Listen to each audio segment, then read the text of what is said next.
Hey, Lake Pickle here with OnX. I want to talk about locating turkey habitat specifically in the southeast. Generally, one thing that a lot of people do that I think is kind of a mistake is they'll just look at a big area of timber and just assume there's got to be a turkey in there somewhere. What I want to do is talk about how you can kind of narrow that down and put yourself in a better situation and really hone in on areas within that big stretch of timber where you're likely to find turkeys. Turkeys need a variety of different things, and when you put those different things together, you're more likely to be able to find them and really center in on one spot. They do need timber, they need trees to roost in, they need water, they need food, they need open areas to strut, to bug, to eat.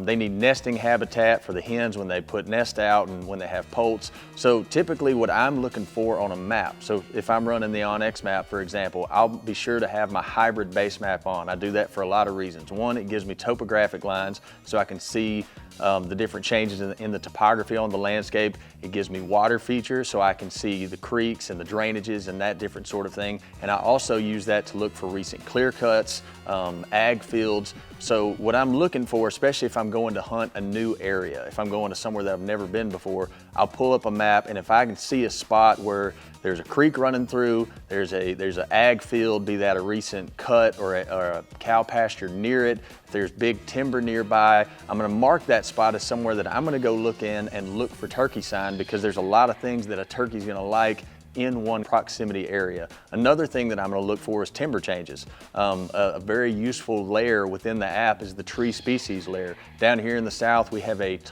running ton of plantation pines. So there's a layer within that tree species layer called deciduous versus coniferous. If I turn that layer on, it shows me where all my timber edges are. It'll show me where my creek drainages are. I've had a ton of success finding turkeys where pines transition into hardwoods, because if the pines have been managed well, a lot of times those pines can be used for nesting habitat, or if they've been burned, turkeys are going to want to be in there as well. But I've had a lot of success in that area as well. So to sum it all up, look for habitat diversity, look for open areas, look for creeks and drainages, and look for good roosting trees. Jared here with OnX, and I want to talk to you a little bit about locating turkey habitat, particularly in the Midwest. Like Lake said, turkeys rely on food, water, cover, and roost sites. And so what I'm using the OnX Hunt app to really key in on is I'm using the crop data layers to find those likely food sources. And so within our crop data layers, you're gonna find over 19 different species of crops. I'm particularly keying in on corn, soybeans,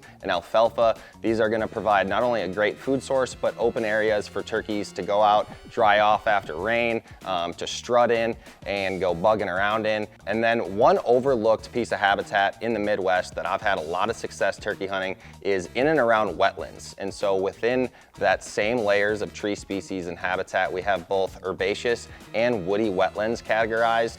And I often find that turkeys will use those edges of those swamps, particularly those hens have great cover to nest in and raise poults in, just in that thicker cover.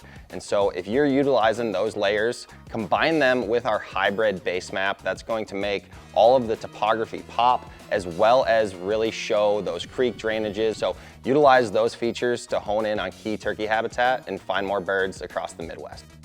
If you don't know how to read topography, I would strongly advise learning how to. That's one of the greatest tools that you can put in your arsenal. Now, the reason for that, if I take the OnX Hunt app and I pull up just the satellite imagery on a piece of ground, it may look like I'm getting a lot of information, but in reality, I'm not. Say if I'm hunting a place like Northwest Mississippi or in the Midwest where we know that there's a lot of steep ridges, a lot of drainages. If I'm just looking at the satellite imagery, I have no idea what's there. For all I know, it's flat ground. So one thing I always have on is hybrid maps. That tells me where the ridges are, tells me where the creeks are, and as far as translating that into a turkey hunting setting, I use that to know if I'm hearing a turkey gobble. I use that to read what kind of obstacles are in my way. Is there a creek on the other side? Are there multiple ridges that he has to cross? So learn how to read topo if you don't already. Run your maps on the hybrid base map. It'll give you so much more chances for success in the upcoming spring.